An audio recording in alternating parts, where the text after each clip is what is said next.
Perfect. Perfect.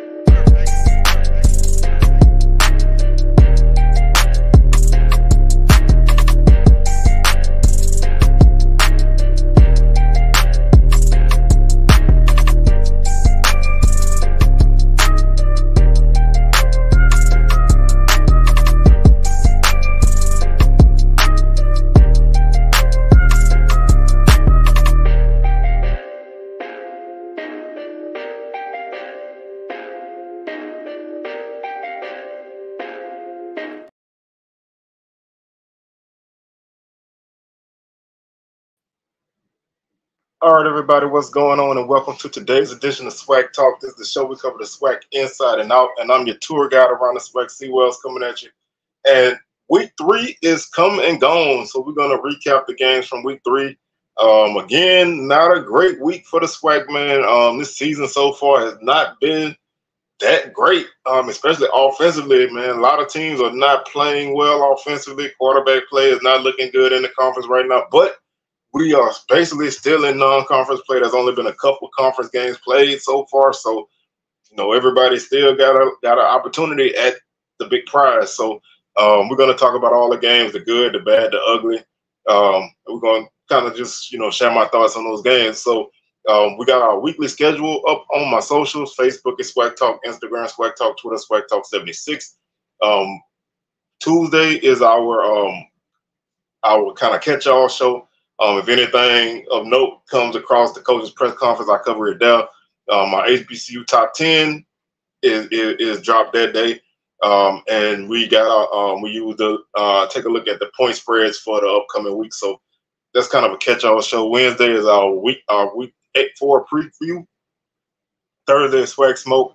Probably have a live pregame show Saturday afternoon, and then Sunday is our recap of week 4. So make sure you subscribe to the channel while you're here. If you haven't done so already, hit that join button to become a member.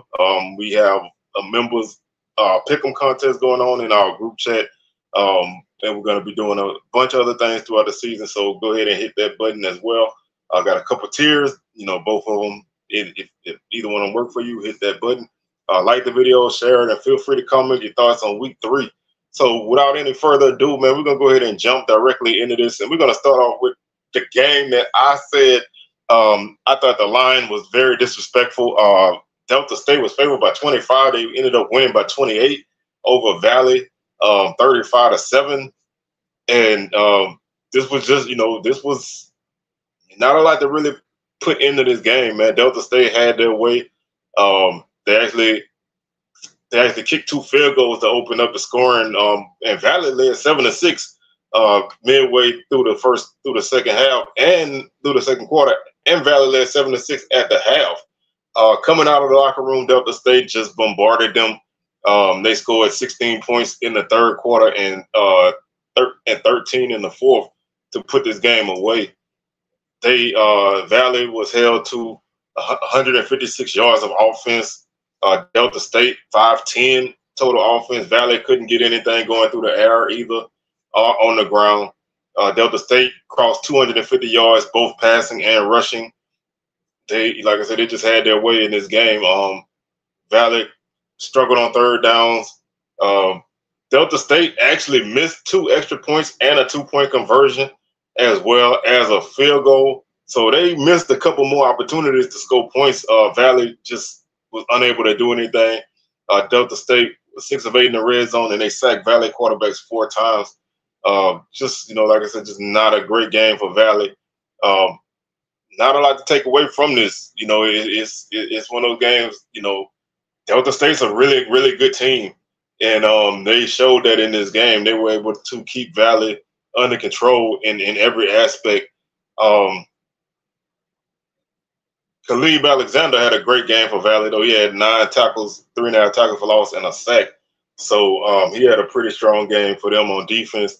One of the few individual guys who kind of showed up in that game.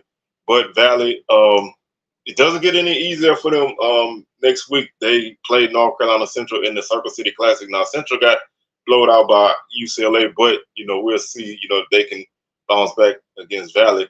Grambling picked up their first victory of the season against Florida Memorial. by a score of 58-22. Florida Memorial hung tough in this game, trailing 16-9 at the half. They really were able to kind of hang around in this game. They actually led 3-0. Late in the first quarter, they actually scored first on a field goal and led 3-0 before Grambling started scoring. Grambling got 2 touchdowns and a safety in the first half to take a 16-3 lead late in the second quarter before Florida Memorial got a touchdown to make the score 16-9. And a minute and a half left in the second quarter, Grambling got a touchdown pass from Crawley to Williams to make the halftime score 23-9. Lewis Matthews got a pick 6 for Grambling. But like I said, Florida Memorial would not go away. They scored a touchdown on their next drive on a 92-yard drive to make the score 30-16 before Grambling was able to get a 67-yard pass from Crawley to Williams, to Tylon Williams, to make the score 37-16. Floyd Chalk got a touchdown, and then Dejon Richard got a touchdown run to make the score 51-16 before Julian Calvez got in and got him a 9-yard touchdown run. And Florida Memorial scored with 46 seconds left to make the final margin 58-22. This, Florida Memorial played a tough game. They ran the ball extremely well on Grambling. They ran for over 230 yards against Grambling. So, that's something that you kind of want to keep an eye out on if you're looking at Grambling defensively. They actually outgained Grambling in this game, 445-403. So, that's a little cause for concern. I mean, yes, you won this game in a comfortable manner. Florida Memorial is not as, I think they're better than they were last year, but there still should be a talent difference between the two teams. But they were able to hang tight. Grambling, was able to get the big plays, and that's how they took care of business, because Florida Memorial really moved the ball well in this game. They just turned the ball over too many times. They turned the ball over 5 times, 3 fumbles and 2 interceptions. So those turnovers really hampered this team and stopped them from picking up even more yardage. So they hung tough and they played Grambling tough. They dominated the time of possession. They converted 7 of 15 on third downs, but Grambling was able to do what they needed to do. They scored all of their red zone appearances. They made all their extra points. They just, they had the better team, but Florida Memorial hung tough. But Grambling needed a win, and they got it. And that's the most important thing in a game like this. Yes, you want to come out and you want to look 100% sharp, and you want to blow this team out the water. But taking care of business and getting that first win and moving on to the next week is the thing, because a lot of times guys look at these kind of teams and sometimes they don't really take them very seriously. But Grambling was able to, make some things happen. Miles Crawley had another good game, 14-27 for 220 yards and 3 touchdowns. Keelan Elder was the leading rusher this week with 62 yards and a touchdown. Tylon Williams, 102 yards on the night on 3 catches and a touchdown. Defensively,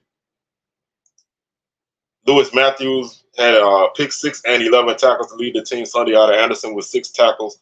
No big plays behind the line of scrimmage for Grambling. Anderson, no tackles for loss or no sacks. You got to get this guy really involved more in the defense. Yes, again, this is Florida Memorial, so not a lot to really take away from it, but you want, those are the kind of games you want your guys to come out and kind of, take care of business and put up some numbers. But, if he was able to be disruptive, then, sometimes those numbers aren't as important. But Grambling needed a win and they got it. So that's the most, that's the thing that you take away from this game. Miles gave Pine Bluff everything that they wanted, man. This team continues to find a way to hang around in these games. And Pine Bluff, they jumped out early in this game, 14-0. Looked like they were gonna kind of keep things tight on Miles, but Miles was able to keep themselves in the game, and a lot of times that's all you need to do is keep yourself in position. Pine Bluff ended up winning this game 21-20. So for Pine Bluff, that's really what you want. You want to be able to pick up a win. I mean, you needed that win badly, and you got it. And sometimes that's all. Sometimes that's all that you need, is to um, be able to win the game when you haven't won a lot of games. Um, that those kind of things can kind of hurt, can kind of help you out and move you forward. So we'll see, if Pine Bluff can continue to move forward, because Coach Hampton has been playing well, and he has been playing with a good energy, and being able to kind of survive a late push by Miles is important, because these are the kind of games sometimes that a team like Pine Bluff might fold in. Um, they were able to run the ball well again in this game, over 200 yards for Pine Bluff. The passing game still not quite there, 118 yards. They only threw 19 passes. So they really leaned on the run game heavily. Miles threw the ball for 262 yards. Actually, outgained Pine Bluff 397 to 327. Miles again, turnovers hurt this team. They had two fumbles. Pine Bluff had one. Pine Bluff was one of 14 on third downs. That's something that you really have to clean up. You don't want to get in the habit of not being able to convert third downs, because that can really knock you out of games with conference play coming. Rico Dozier led the team with 11 tackles. Really good game for him. Jonas Davis continues to be a really good back for Pine Bluff. A really surprised guy, man. He didn't have the best game today, but he's a top back in the league right now. BJ Curry actually led the team with 98 yards in this game. So being able to have other guys step up when your guys aren't really making things happen, that's something that you look forward to. And Pine Bluff is doing what they need to do. They've been in every game they played. Yes, they lost to Tulsa 42-7, but they hung tough in that game. So came down to a late score against Tennessee State last week. They were in those games, and yes, the Miles game was a little ugly, but when you need a win, you take that win however you get it. And that's pretty much the way that this thing shakes out, because you don't want to put yourself in a lot of positions to not be able to make those plays when they're there. But Pine Bluff did it. They got the win, and they're on the board with their first win of the season. And that's for Coach Hampton. That's great, because he's been really preaching finishing games, playing hard, and just making things happen. Game in and game out. And the guys came out and they did that. And that's really all you can ask from a team, is to come out and to do what you got to do. Find a way to make some things happen, and they did it. So congrats to Pine Bluff for picking up that first win. And now they have a short week, because they have to play Alabama A&M on Thursday. So they have to kind of flush this one and get ready to go on the road on Thursday. So it's no rest for the weary. Football is here, and they are kind of in the mix now. But it's better to go in the short week off a win than a loss. And they finally had that opportunity. Prairie View had a rough time against SMU on Saturday, losing this game by a score of 69-0. Just not a good outing. Those sometimes these FBS games can really, they can really knock you out of the box. Halftime score was 42-0. SMU was able to score on a blocked field goal. They scored on a 91-yard pass. They had a 15-yard pass, a 5-yard pass, and a 4-yard pass, and also a 5-yard run in the first half. They got a 59-yard pass right out the gate in the third quarter out of halftime. Got another 27-yard pass, and then a 23-yard pass and a 3-yard run to wrap up the scoring. Not a good game for Prairie View, man. They finished with 156 yards of offense. The run game was not there. And that's their strength. They ran about 40 times for 94 yards. SMU threw the ball extremely well. They were 20 of 26 for 389 yards. They did have one interception and 7 touchdowns. They ran the ball for over 170 yards. Purview just could not get anything going. 9 penalties for 94 yards also doesn't help you in a game like this. Going 4-15 on third down doesn't help. The only time they got in the red zone, they didn't score. No sacks. Really just a rough night for Purview. When this team can't move the ball on the ground, they really get stymied, and they really had a tough time in this game. SMU was able to do whatever they wanted, and when you have a game like that, it's almost a name your score, and that's kind of what this ended up being. Kind of just a name your score, and they made quick work of this game. Honestly, man, nobody statistically to point out for Purview because there was just not much there. SMU spread the ball around on the ground. They spread the ball around through the air. Nobody went over 100 yards in either category for them. They played 4 different quarterbacks. They emptied their bench. Just not a lot to take from this. Cameron Franklin led Purview with 5 tackles. They only had 1 tackle for loss on the night, so its defense couldn't even really get a lot of pressure. Just a rough game, man. Coming off of a loss last week badly to Abilene Christian, and then a loss here badly. That puts you in an odd spot to kind of try to find some kind of momentum with SWAC play coming back around next week. So, it's back to the drawing board. Like I said, I know that's an FBS game, but you still kind of want to put your best foot forward, and getting beat like that never really helps. So hopefully, they can flush that and find themselves in a better position next week, because going into conference play just makes it rough for you. Texas Southern also took a rough game against Rice on Saturday by a score of 59-7. Again, another FBS game for TSU. Another big margin of loss. This defense is having a tough time. The offense is not really moving the ball a lot. Rice led this game 42-7 at the half. They again in these games, big plays. Rice had a 35-yard pass, a 70-yard pass, a 36-yard pass. They have a solid quarterback in JT Daniels. That guy's been in multiple places, but he's a really solid quarterback, and he's got this offense kind of clicking a little bit. TSU just really couldn't really get a lot going in this game. Rice pulled off the dogs in the second half, pretty much only scoring 17 points in the second half to kind of wrap this game up.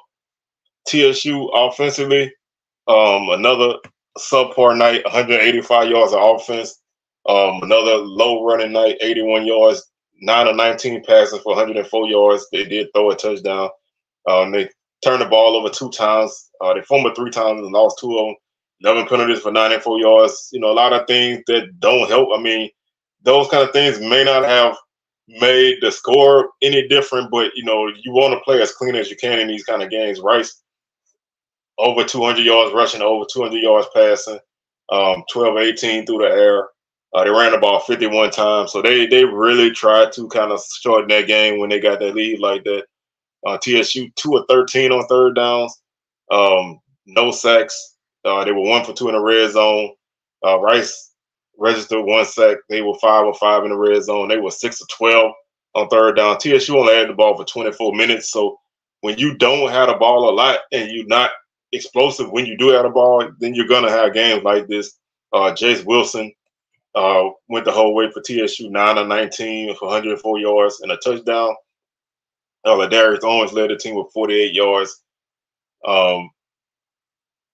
Jaron Johnson led the team with 49 yards through the air and a touchdown.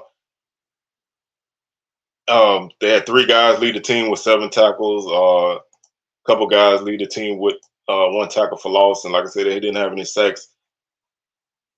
Big game next week, so these 2 FBS games really kind of concerned me when I looked at the schedule early this year. Not necessarily that they were going to lose these games, but I felt like you need momentum in a season, and coming off of that Prairie View loss, you really need a game to kind of get yourself back on track almost immediately, because you don't want that kind of loss to fester. But now you're 0-3 going into conference play. You held your quarterback out the last 2 weeks. I'm assuming he's okay. But you've held him out for the last 2 weeks, and now you got to go on the road and get him back acclimated. That's a tough task. You're really, I get if he's not healthy, you want to get him ready, but you're putting yourself in a position where you can't afford to lose any more games in conference play. So you have to find a way to make this work, because right now it's just not really working for you. They have to find a way to clean this up and get back on track next week. Our next game is a rare SWAC non-conference win, man. Alcorn continues to beat McNeese. They beat McNeese for the second year in a row. And kind of like I figured, Alcorn defense would be the catalyst for this game. They won this game 17-3. Obviously not a lot of scoring. Alcorn led 14 to nothing at the half. Jarvion Howard got a 10-yard touchdown running the game. And then they got a field goal late in the third to kind of seal the game. McNeese got a field goal late in the second quarter, make the halftime score 14-3. McNeese offensively not good. Alcorn defense was very good. Held McNeese to under 200 yards of offense. Held on the 90 yards of rushing, 109 passing. They picked them off 2 times, turned them over 3 total. Alcorn's passing game still not there. They were 108 yards, 15-20, but they ran the ball very well, 229 yards, averaged 5.2 yards per carry with 2 touchdowns. No turnovers. That's the key.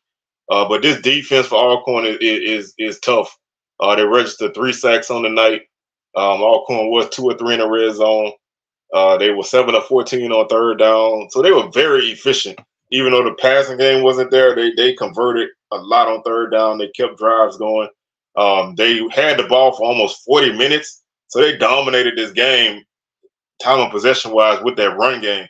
And, with the way this team runs the ball and the way they play defense, as long as you don't give up a lot of big plays, you're going to be in every game you play because your defense is going to keep you around. That helps your offense kind of catch up. You don't have to play great on offense when you have a really good defense. And right now, they're at that point. They're winning. Yes, they won. Yes, it wasn't pretty, but they were able to take care of business. And in a game like this, when you need a non-conference win before you go into conference play, you want to take it how you get it. And they really had a strong game, controlling McNeese. Jarvion Howard, 98 yards rushing, and a touchdown.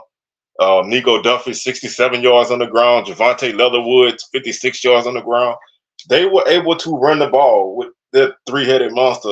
Aaron Allen had a pretty decent night as far as completion percentage. He was 13-18, still only 98 yards.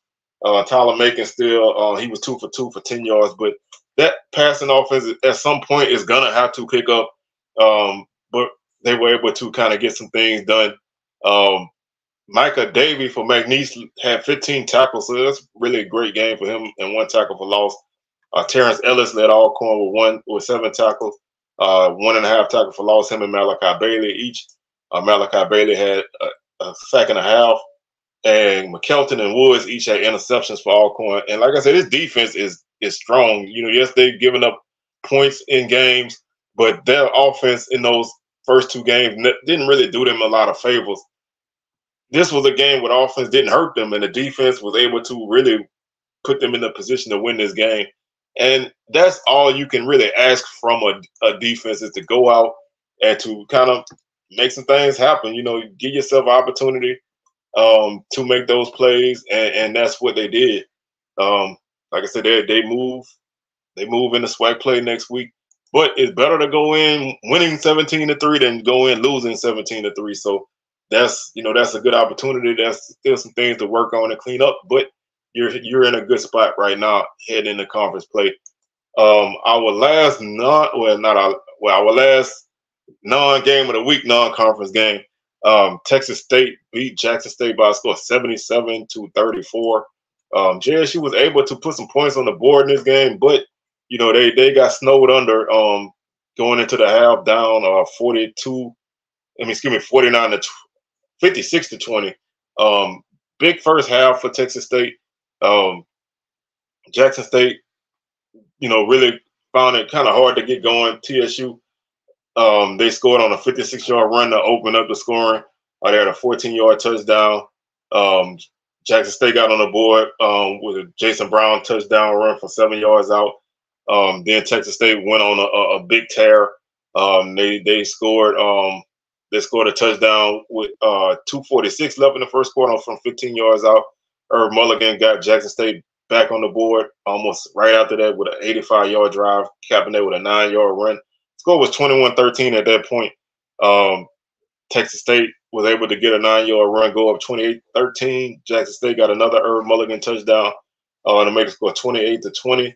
And then Texas State got two TJ Finley touchdown runs from 3 and 6 yards out. And then they got a 27-yard touchdown pass from Finley, and then a 20-yard touchdown pass from Finley to make it score 56-20. Came out of half. TSU got another 3-yard run. Jackson State got Isaiah Spencer 9-yard pass from Zion McDonald. Malik Hornsby got in the game for Texas State. He ran a 24-yard touchdown. Hayden Hagler caught a 28-yard pass from Zion McDonald. Made it score 70-34. Then Texas State closed out the scoring with another Malik Hornsby touchdown run. Made the score 77-34.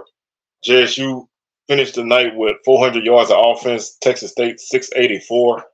They were able to run the ball for basically 400 yards. They ran the ball on Jackson State extremely well, 9.7 yards per carry. Passed the ball for 285. They did. Jackson State turned the ball over once. Texas State turned it over once.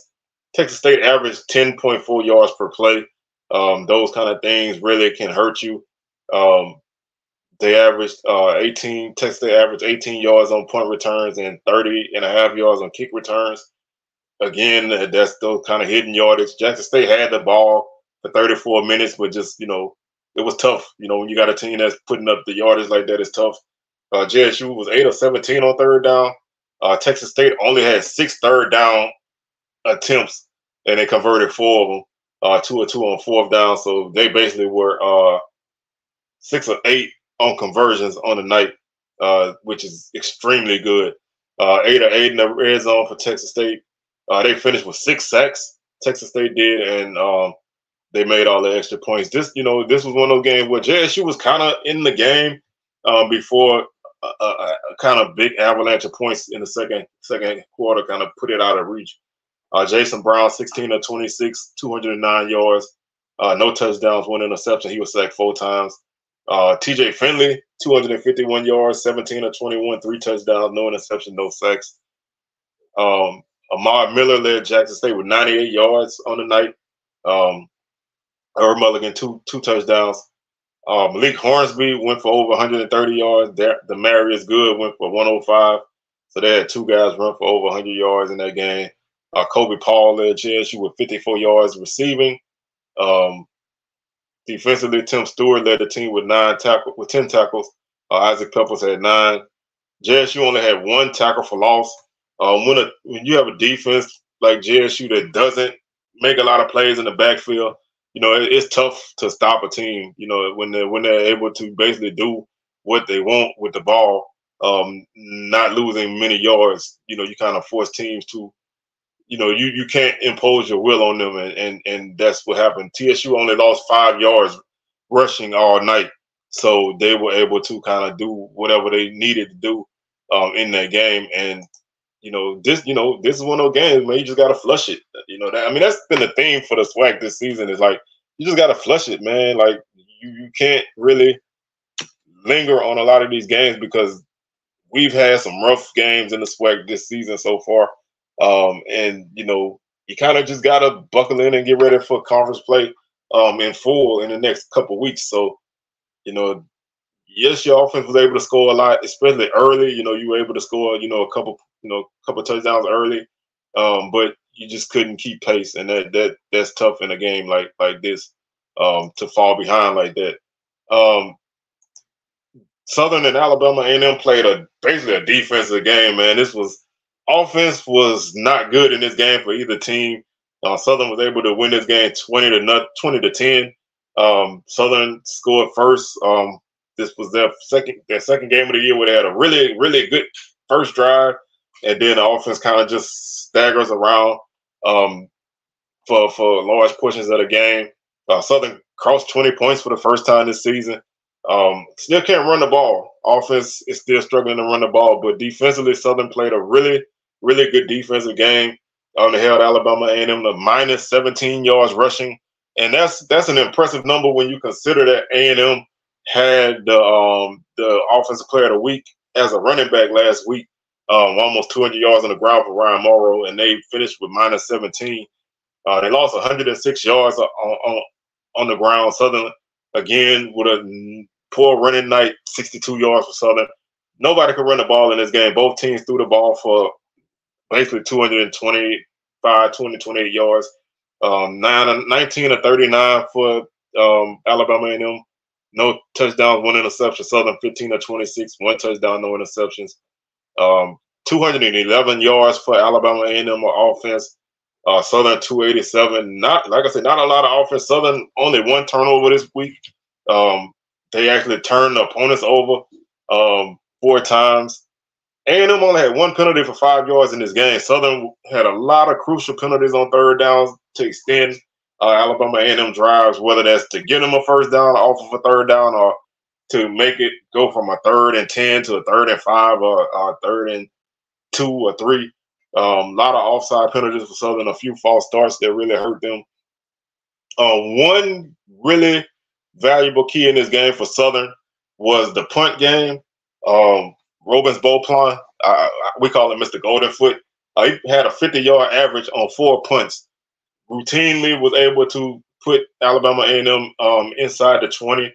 Yeah, he had 3 punts that went inside the 20. So, when you have a team that can't really move the ball a lot on offense, you need to have 2 things: a strong defense, and you need to have solid special teams. And Southern right now, they have that. The offense is still playing catch up. 5 of 14 on third downs. A&M was 8 of 18. Southern still giving up sacks. Both teams registered 3 sacks. But this was just, this was a game that kind of, who could get out their own way the most. Southern was able to kind of do that because they were able to get a few short fields in the second half and were able to kind of find a way to get points on the board.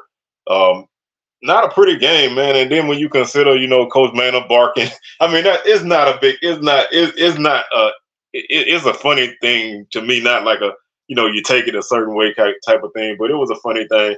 He kind of has this way of when he expresses himself, his team doesn't really play well that week. So, maybe it was good to see him kind of come out of the doldrums that he'd been in, where he ain't really been talking a lot publicly, but it was good to see him kind of express that. But you kind of, if you're an A&M fan, you kind of wish the team kind of played a little bit better offensively, because the defense kept you in the game.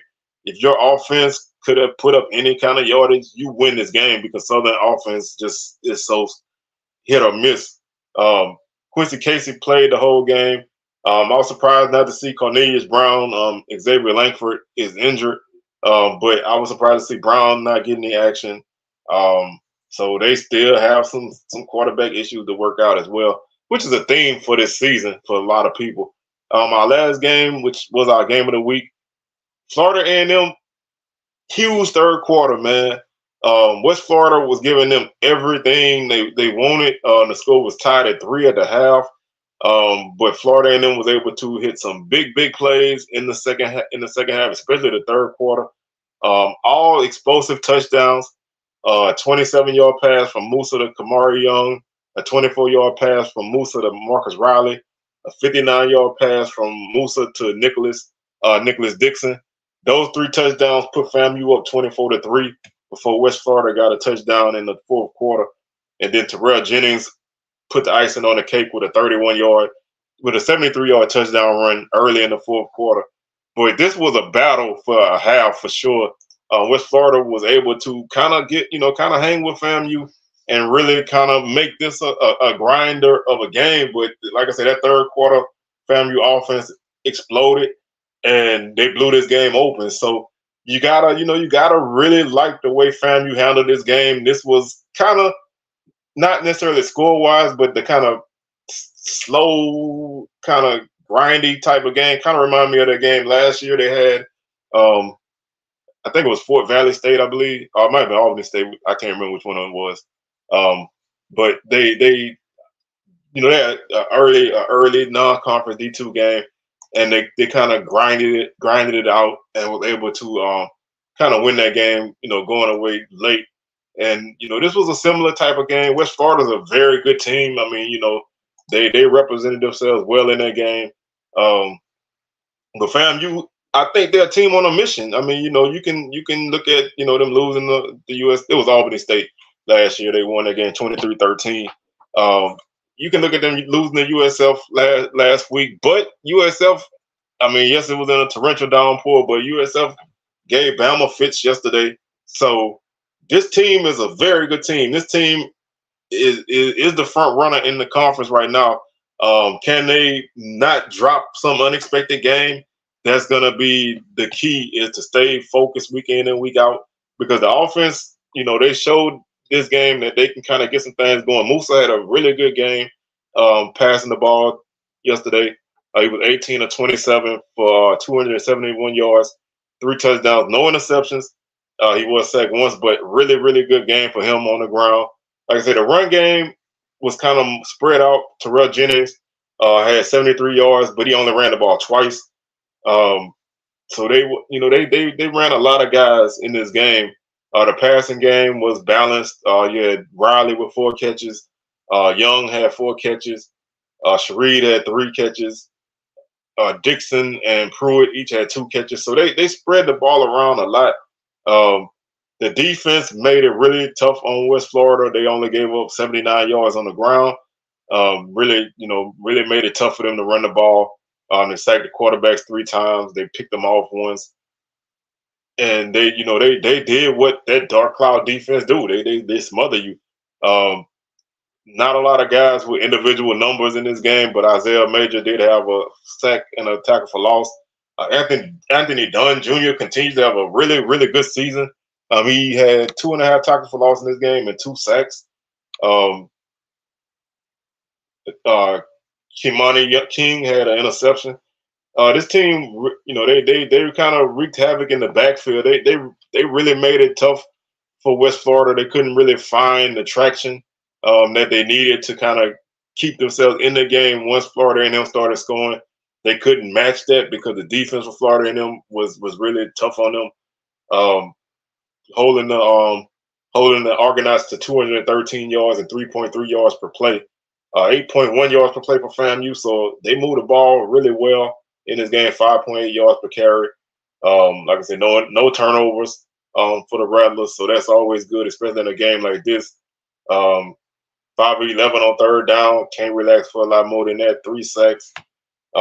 Just a really, really good second half. Like I said, the first half was kind of like a lot of people thought. West Florida represented themselves well. They gave FAMU a lot of issues early, but they were able to withstand that and get the win. And most people, a lot of us, picked this game to be closer than it was. Some people, kind of feel like West Florida, they didn't really know who they were, but they represented themselves well. And FAMU did what you need to do in a game like this, and that's take care of business. And they gave themselves a good rebound from last week, and they put themselves in a good position moving forward. Looking at the Week 4 schedule, Thursday night football on ESPNU, 6:30 p.m. kickoff. Pine Bluff takes on Alabama A&M in Huntsville. Saturday, September 23rd, Valley and North Carolina Central play in Indianapolis in the Circle City Classic. Texas Southern is at Grambling. Their game is on HBCU Go. That's a 2 p.m. kick. Alabama State is at Florida A&M. That's a 4 p.m. kickoff Central Time, ESPN Plus. Prairie View is at Alcorn, 6 p.m. kickoff. Bethune-Cookman is at Jackson State, ESPN Plus, 6 p.m. kickoff. So Southern's the only team that's off this week. Everybody else is in action. There are 5 conference games. So this is actually the first week of majority conference games. And from this point on, we're pretty much in conference play. So you'll start to see a lot of teams start to kind of make their move and move forward. FAMU right now is 1-0 in the East, 2-1 overall. Alabama State hasn't played a conference game yet. They're 1-1 overall. Jackson State is 0-1 in conference, 2-2 overall. Bethune-Cookman hasn't played a conference game yet. They're 1-2.